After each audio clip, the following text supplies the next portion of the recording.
அனைவருக்கும் இனிமையான ஒரு காலை வணக்கம். இன்றைய நாளிலே இளைஞர்களுக்கும் மாணவர்களுக்குமான ஒரு காணொலி தான் இது. ஏனென்றால் இன்றைய இளைஞர்களும் மாணவர்களும் ரீல்ஸ் என்னும் முகத்திலே வாட்ஸ்அப், ஃபேஸ்புக், இன்ஸ்டாகிராம் என்று அதற்குள்ளாகவே தங்களுடைய வாழ்க்கையை கழித்துக் கொள்கிறார்கள். அவர்களுக்கான பதிவு தான் இது. அவர்கள் காண முடியாவிட்டாலும் பெற்றோர்களாகிய நீங்கள் ஒரு 10 நிமிடம் உங்களுக்காக நேரத்தை ஒதுக்கி இந்த காணொலியை பார்த்துவிட்டு உங்களுடைய குழந்தைகளுக்கு இந்த காணொலியை காட்டுங்கள். நாங்கள் தருகின்ற ஒவ்வொரு கருத்துக்களும் எதிர்கால சந்ததியினருக்கு ஒரு நல்ல படிப்பினையும் நம்மளுடைய கலாச்சாரத்தையும் பண்பாட்டையும் எடுத்துரைக்கும் என்பதில் எங்களுக்கு ஐயமில்லை. உங்களுக்கு ஐயம் இருந்தால் தயவுசெய்து கமெண்டில் தெரியப்படுத்துங்கள். இன்று நாம் காணவிருக்கும் ஒரு வீடியோ என்னவென்றால், அதாவது ஒரு இக்கட்டான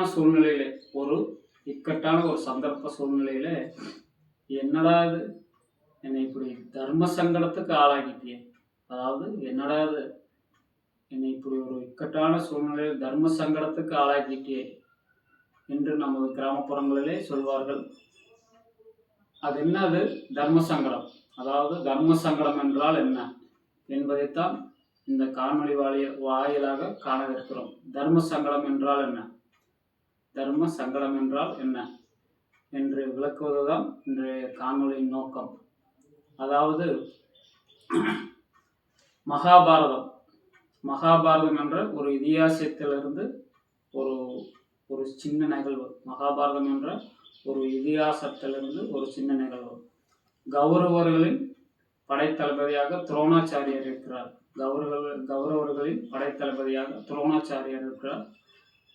பாண்டவர்களின் மூத்த அண்ணனாக தர்மன் இருக்கிறார். இந்த தர்மன் என்பவர் நீதி நெறி தவறாமல் தன்னுடைய மக்களுக்கும் நாட்டிற்கும் உண்மையே பேசி நீதி நெறி வழியில் ஒரு மிகச்சிறந்த ஒரு அரசனாக திகழ்வதுதான் தர்மன். அந்த தர்மருக்கும், அதாவது கௌரவர்களுக்கும் பாண்டவர்களுக்கும் போர் மூழ்கிறது. இந்த போர் குருட்சேத்திர போர் என்பார்கள். அதாவது மகாபாரதத்திலே TNPSC பொதுத் தேர்வில் கூட கேட்பார்கள். அதாவது மகாபாரத போர் நடைபெற்ற இடம் எது என்று ஒரு கேள்வி வரும். அதாவது மகாபாரத போர் நடைபெற்ற இடம் குருட்சேத்திரம். இந்த குருட்சேத்திர போரிலே 16வது நாள்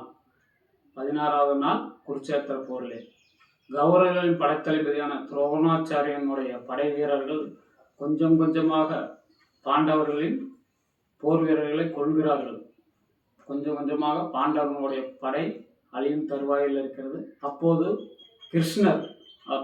கிருஷ்ணர் ஒரு யுக்தியை மேற்கொள்கிறார். அதாவது இந்த கௌரவர்களை எப்படி அழிப்பது என்று ஒரு ராஜதந்திரத்தை மேற்கொள்கிறார். அதன்படி தர்மரிடம் சென்று தர்மா, நம்மளுடைய படைகள் கொஞ்சம் கொஞ்சமாக அழிந்து கொண்டிருக்கின்றன. நம்மளுடைய படைகள் கொஞ்சம் கொஞ்சமாக அழிவை நோக்கி போய் கொண்டிருக்கின்றன. தர்மம் நிலைநாட்டப்படுமோ என்று எனக்கு ஐயமாக இருக்கிறது தர்மா. அதனால் துரோணாச்சாரியரை வீழ்த்தினால் மட்டுமே நாம் கௌரவர்களை வெல்ல முடியும்.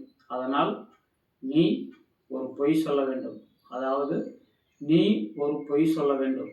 அந்த பொய்யை சொன்னால் மட்டும்தான் நாம் கௌரவர்களை வீழ்த்தி, அதாவது துரோணாச்சாரியரை வீழ்த்தி கௌரவர்களை வெல்ல முடியும் என்று சொல்கிறார். அப்போது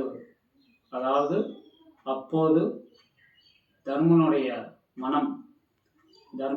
மனம், அதாவது நீதியை மட்டுமே நிலைநாட்டிக் கொண்டிருந்த தர்மனுடைய மனம் புழுவாய் துடிக்கிறது. அது என்ன பொய் என்று கேட்டால், துரோணாச்சாரியனுடைய மகன்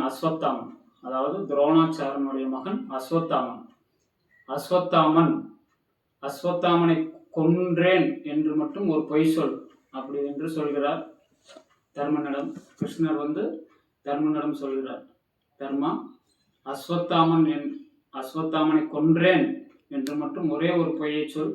அதனால் துரோணாச்சாரியர் மனமொழிந்து போவார்.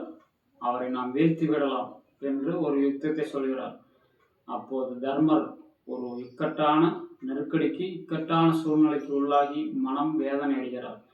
இதுவரை பொய்யே சொல்லதில்லை கிருஷ்ணா, இப்படி ஒரு பொய்யை சொல்கிறாயே, என்னுடைய மனம் வெக்கி தலைவிடுகிறது, புழுங்குகிறது அப்படி என்று மிகவும் ஒரு வருத்தத்தோடு கிருஷ்ணரிடம் சொல்கிறார். அப்போது தர்மனுக்கு ஒரு சங்கடம் ஏற்பட்டதல்லவா, அதைத்தான் தர்ம சங்கடம் என்று இன்று வரை நாம் சொல்கிறோம். அதாவது தர்ம சங்கடம், ஒரு பொய்யே சொல்லாத ஒரு சூழ்நிலையில் வாழ்ந்து கொண்டிருந்த ஒரு மன்னன், ஒரு அரசன், ஒரு சின்ன பொய் சொல்வதற்காக ஒரு மனம் வெதும்புகிறான், அந்த இடத்திலே துடிக்கிறான், மனம் வெதும்புகிறான். அதைத்தான் தர்ம சங்கடம், தர்மனுக்கு ஏற்பட்ட அந்த சங்கடத்தைத்தான் இன்று வரை நாம் தர்ம சங்கடம் என்று சொல்கிறோம். அப்போது கிருஷ்ணர் ஒரு மறுபடியும் ஒரு ஒரு யுக்தியை மேற்கொள்கிறார்.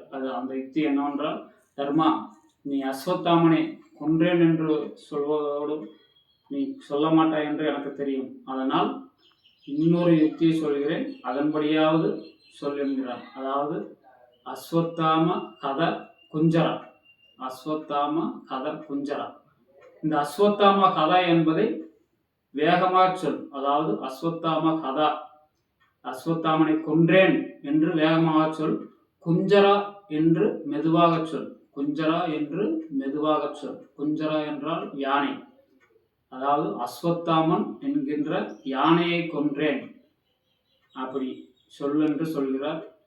அப்போது தர்மர் கொஞ்சம் மனமிறங்கி சரி சொல்கிறேன் என்று போர் முரசு கொட்டப்படுகிறது. அதன்படி தர்மர் அந்த அறிவிக்கிறார். என்னவென்று அறிவிக்கிறார் தெரியுமா? அஸ்வத்தாம கதா, அஸ்வத்தாம கதா, அஸ்வத்தாம கதா என்று 3 முறை வேகமாக சொல்கிறார். ஆனால் குஞ்சரா என்று மெதுவாக சொல்கிறார். குஞ்சரா என்று மெதுவாக சொல்கிறார்.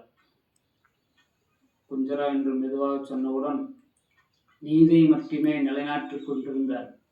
அதுவரை பொய்யே பேசாத, நீதி நெறி தவறாத தர்மத்தினுடைய அந்த தேர் சக்கரம், இதனால் வரை அந்த தேர் சக்கரம் பூமியிலிருந்து ஒரு அடி மேலேதான் அன்று வரை இருந்த அந்த தேர் சக்கரம், தர்மனுடைய தேர் சக்கரம், இவன் நான் சொன்ன அந்த ஒரு பொய்யினால் மேலே இருந்து, பூமியிலிருந்து மேலே நின்று கொண்டிருந்த அந்த தர்மத்தின் சக்கரம் பூமியில் ஒரு அடி கீழே பூமியில் இறங்கியது.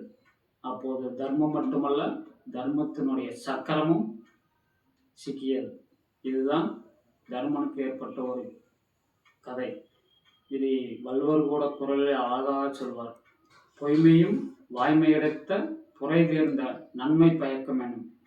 பொய்மையும் வாய்மையடைத்த புரை தேர்ந்த நன்மை பயக்கம் எனும்.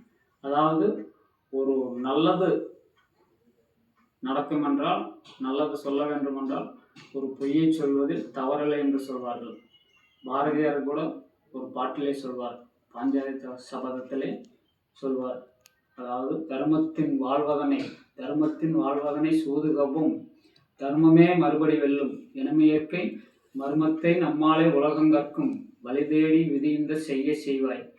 கருமத்தை மேல்மேலும் காண்போம், இன்று கட்டுண்டோம், பொறுத்திருப்போம், காலம் மாறும் தர்மத்தை அப்போது வெல்லக் காண்போம், தனுவுண்டு காண்டீவம் இதன் பேர் என்றான்.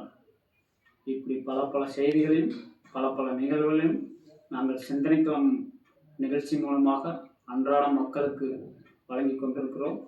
இதை பார்த்து பெற்றோர்களாகி நீங்கள் உங்கள் குழந்தைகளுக்கு காட்டுங்கள்.